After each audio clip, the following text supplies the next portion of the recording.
भक्त कहते हैं भगवान तू मुझे ही संभालेगा, क्योंकि तुझे संभालने वाला भी मैं ही हूँ। प्रेम से बोलिए श्री राधे श्री राधे। मेरे मोहन मुरली वाले मुझे बुझी मान संभाले, मेरे मोहन मुरली वाले तुझ बिन कौन संभाले, मेरे मोहन मुरली वाले मुझे तुझ में कौन संभाले, मेरे मोहन मुरली वाले तुझ बिन कौन संभाले। मेरा चित्र चुरा के खो गया वृंदावन की गलियों में, मेरा दिल दीवाना हो गया वृंदावन की गलियों में, जो होना था वो हो गया वृंदावन की गलियों में, जो होना था वो हो गया वृंदावन की गलियों में। ऐसे ही ताली के जवाब देते हुए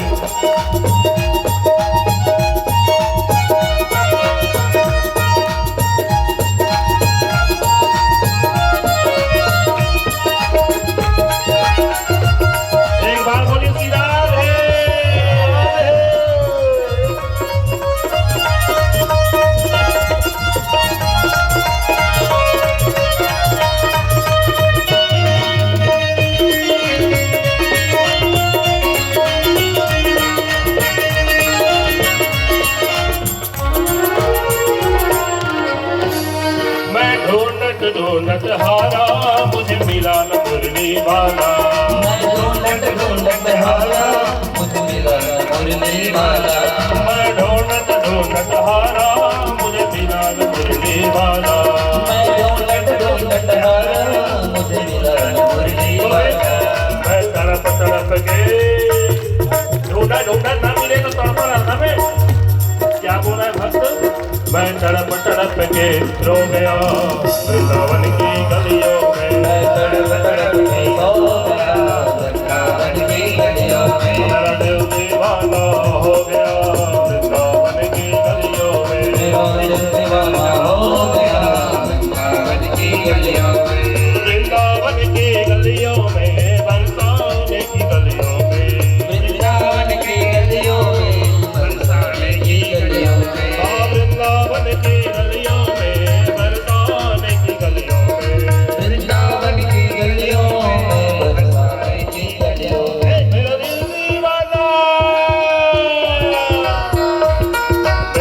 दीवाना हो गया वृंदावन की गलियों में, मेरा दिल दीवाना हो गया वृंदावन की गलियों में, होना था वो हो गया वृंदावन की गलियों में, होना था वो हो गया वृंदावन की गलियों में, मेरा दिल दीवाना हो गया वृंदावन की गलियों में, मेरा दिल दीवाना हो गया वृंदावन की गलियों में, मेरा दिल दीवाना हो गया वृंदावन की गलियों में। जय जय श्री राधे। बैठिए सभी। अद्भुत प्रेम और ठाकुर जी अपनी बाल लीला से सबको प्रेम लुटा रहे हैं। गोपियां बोलती हैं, जिन जिन गोपियों ने देखा ठाकुर जी को माता यशोदा के आंगन में नाचते हुए, वो गोपियां कहती हैं सुनो सखी, ऐसा है कि मैंने एक अवस्था देखा, एक अद्भुत आश्चर्य देखा। बोले क्या? कि सुनो सखी कौतुक मेदम नंदनिकेता गणमया दृष्टम गोधुली धूसरितांगः नृत्यति वेदांत सिद्धांतः। गाय की धूल से धूसरित अंग वाला वो छोटा सा नन्हा सा जो बालक है ना, नंद का छोरा है ना, वो वेदांत प्रतिपाद्य ब्रह्म आज मैंने सखी माता यशोदा के आंगन में नाचते हुए देखा है। अद्भुत रूप से नाच रहा था। बोले हमको भी देखना है, हमको भी देखना। बोले ऐसे थोड़ी ना होता है कि ठाकुर जी अपनी नाच सबको थोड़ी दिखाते हैं।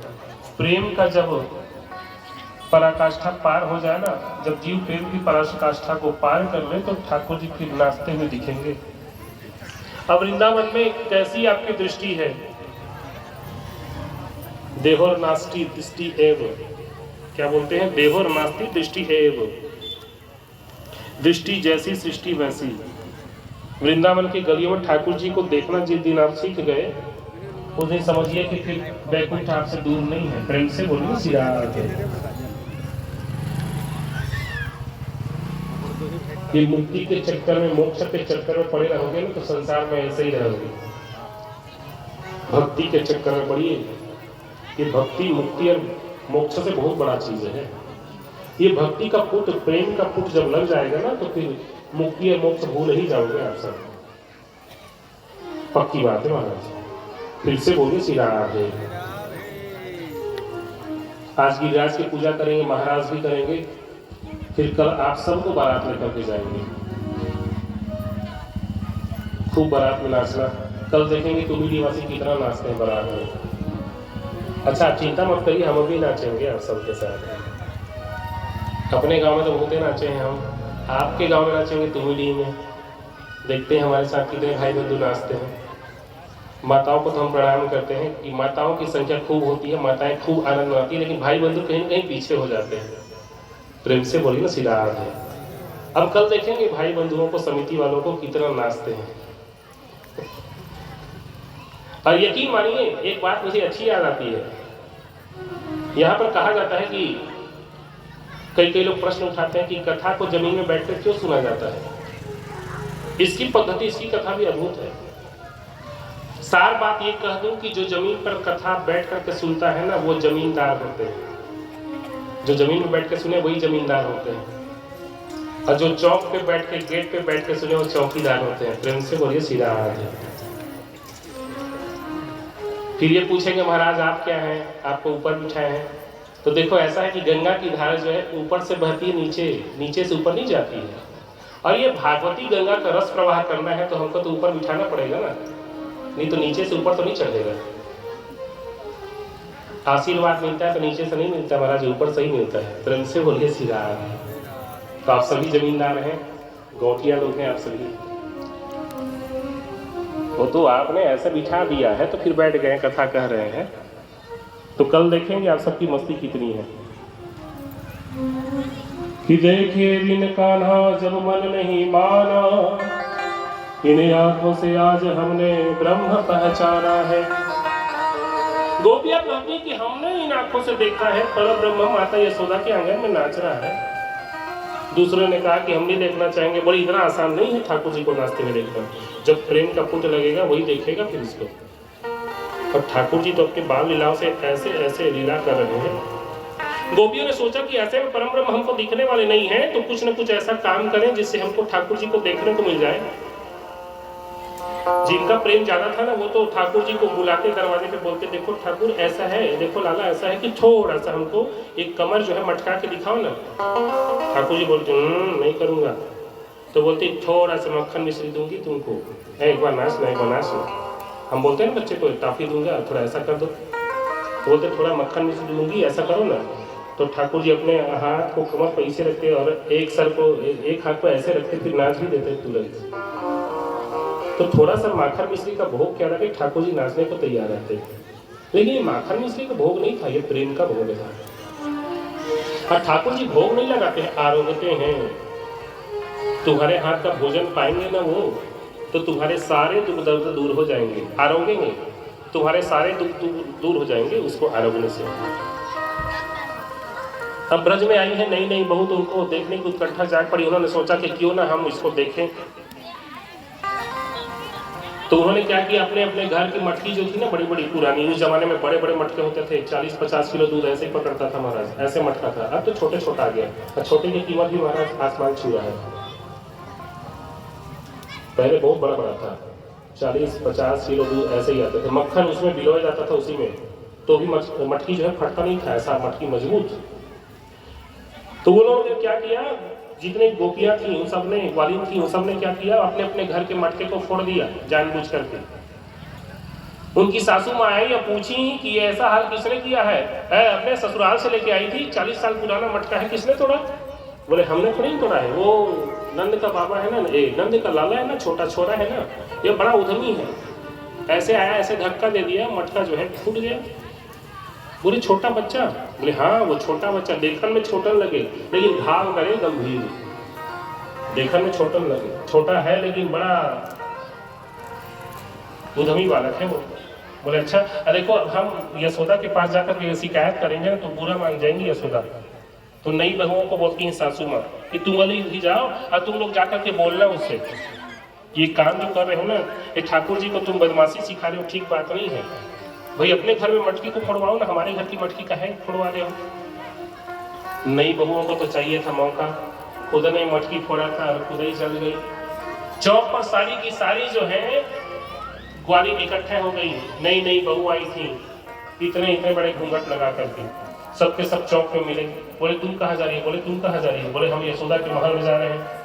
कैसे, तो ऐसे ऐसे सुनाने के लिए। बोले हम भी वही सुनाने के लिए जा रहे हैं, चलो चलो एक साथ चलते हैं। सबके साथ एक साथ पहुंचे हैं कहाँ, माता यशोदा के पास। माता यशोदा का दरवाजा खटखटाई, माता यशोदा का दरवाजा खोला तो महाराज सबके सब कहने लगे। यशोदा माता देखो नहीं नहीं होंगी हाजिर हमारे दरबार पे, हमारे महल में। बोले कैसे, क्या हो गया, क्या लेने आया है, कैसे? बोले कि हम लेने देने कुछ नहीं आए हैं, कुछ सुनाने आए हैं तुमको। पहले घर के अंदर घुसने को दो। माता यशोदा सभी गोपियों को अंदर बुलाती है, पूछती है कि अब क्या हुआ। बोले अब क्या हुआ, क्या ना हुआ ये पूछो, क्या है तुम्हारा वाला। बोले अभी तुम करुणा में सो रहा है। बोले करुणा में सो रहा है, कमाल हो गया। अभी अभी हमारे घर गया था और ऐसी ऐसी बदमाशी करके आया है। वो छोटा सा लाला मेरा और बदमाशी का क्या है तुम्हारे घर में, तो बोले अभी भी आया है, वो तो अभी सो के उठा नहीं है। और ये जब बात जब सुनी हल्ला हुई ना, तो ठाकुर जी उसे पलने से और आते माता यशोदा के आंचल को, पल्लू को पकड़ के पीछे से झाँक करके देख रहे हैं सबको। हम आंखें ऐसे हो रही हैं, ये नहीं होंगे आज हमारे घर में कैसे आ गए। ठाकुर जी भी सोच रहे हैं, सबके सब कह रहे हैं अरे तू बाहर तो निकल एक बार, इतना उधनी हो गया, इतना बदमाश हो गया तू। माता यशोदा की बदमाशी क्या की है तो बताओ। कोई ऐसा है कि ये तुम्हारा लाला जो है ना बड़ा बदमाश है। कल शाम की बात बता रही माता यशोदा, ऐसा है कि कल शाम को आया था और हम लोग शाम को सत्यनारायण भगवान की कथा का आयोजन किया था। सत्यनारायण भगवान की कथा सुनी, ऐसा बोल रही थी, मैं प्रसाद बना रही थी रसोई में, प्रदीप प्रसाद, चूरन का प्रसाद। एक तुम्हारा लाला जो है हमारी खिड़की में बैठा हुआ था। बोला ओ भाभी राम राम। मैंने देखा कौन जो हमको भाभी बोल रहे। हम देखी खिड़की पर ये तुम्हारा लाला बैठा हुआ था। बोला भाभी इधर बैठे हैं खिड़की में तुम्हारे, अब अंदर की तरफ बैठा हुआ था। मैं बोला क्या हुआ, कैसे? बोले हमको भी प्रसाद खिला दे। बोले कि हम जैसे की पूजा करेंगे, सत्यनारायण की पूजा करेंगे तब तुमको प्रसाद देंगे, थोड़ा देर रुक पूजा। बोले कौन सत्यनारायण? बोले भगवान है वो। अच्छा, जाके उस कमरे में देखो तो तुम्हारे सत्यनारायण बैठे हुए हैं। कैसे बोलेगा तुम्हारे लाला? मैं कमरे के अंदर में गई, जहाँ उधर एक चौकी पर के बढ़िया कपड़ा रख के उसको सजा करके मैं भगवान को रखने वाली थी, तो अंदर गई तो देखी मैं कि तुम्हारा बुजुर्ग छोरा है लाला ना, जो कुत्ते के छोटे छोटे बच्चों को रख दिए होंगे तू चौकी के ऊपर में। अब भाभी जैसे तुम्हारे सत्यनारायण बैठे हुए, चलो पूजा। ऐसा बदमाश तुम्हारा आइना जैसे कि घर एक चम्मच पनीर खा के खा के सारा प्रसाद हमको फेंकना पड़ा। क्या बनाया? दूसरी गोपी का कि तेरा तो कुछ नहीं है रे, मेरा जो बात सुनेगी तो तू प्रसन्न हो जाएगी। बोले प्रसन्न होंगे गुस्सा, बोले गुस्सा हो जाएगी, लेकिन देखो तो ऐसा है कि जहाँ गुस्सा भी आता है ना हमारे अंदर में, तो ठाकुर जी के चेहरे को देखते हैं तो हमारा गुस्सा भी दूर हो जाता है। उस दिन रास्ते से जा रही थी, बोली है गोपी कहाँ जा रही है? मैं कुछ जवाब ना दी, मैं बोला छोटा बच्चा है ऐसे ही पूछ रहा हूँ, गोपी थोड़ा सा माखन हमको खिला दे। मैं बोली कि ये तो छोटा बच्चा है, थोड़ा मोड़ा माखन खाएगा। ठीक है, बोली ना पूरा मटका उतार। और मटका तो हम बेचने जा रहे हैं, खूब व्यापार होता था उस समय में दूध का, दही का। गोकुल से मथुरा बेचे भी जाते थे, तो सारी की सारी गोपियां वही काम करती थी कि दूध दही का व्यापार करती थी, उसी दिन का रोजे नहीं था। तो हमारी मटकी को उतारने का प्रयास किया। मैं बोला कि छोटा बच्चा है, ऐसे ही बोल रहा होगा। गुस्सा आ गया, एकदम मुंह लाल हो गया तेरे लाला का, और बड़ी बड़ी आंखें दिखाते बोले कि रात को तुमको दिखाएंगे। ऐसी बोलते चला गया, भाग गया। मैं अपने काम करने चली गई, और रात में हम सो रहे थे, हमारे पति देवता हम सो रहे थे। रात को 12-1 बजा होगा कि हमारे पति देवता ने पानी मांगा। बोले सुनो प्यास लगी, पानी लो। अब मैं उठूं तो पति देवता भी मेरे पीछे पीछे आए। वो उठे तो मैं उनके पीछे खींचा जाऊं। समझ ना पा रहे कि हो क्या रहा है। वो बोल रहे हैं मेरी दाढ़ी को काहे खींच रही है। अब मैं बोल रही हूँ पति देवता तो मेरी चोटी काहे खींच रहे हो। बड़ा मुश्किल में हमने दिया जलाया तो देखा कि तुम्हारे दादा ने मेरी चोटी को अपने मेरे पति के दाढ़ी से बांध दिया। अब वो उठे तो मैं खींचा, मैं उठू तो वो खींचा। ऐसा वो नहीं कर पाता है। कैसा उधर मचा रहा है छोरा। यशोदा माता उसको देखती है, लाला गर्भवती क्यों रे तूने ऐसा किया। बोल बिल्कुल भैया मैंने ऐसा कुछ ना किया। ये जो है ना ये सब मेरा ब्याह नहीं होना देना चाहती। हाँ ये अभी से गोपियाँ इतना नाटक कर रही हैं, सब मेरे को परेशान कर रही हैं। ये सुधार रही है, ये बोल रही थी गोपियाँ माता जी कर रही थी, ये बोल रही थी कि इतना तेरा विवाह हम नहीं होने से नहीं देंगे। मैं तो बोल रहा हूँ ना। तीसरी सदी होती है इसमें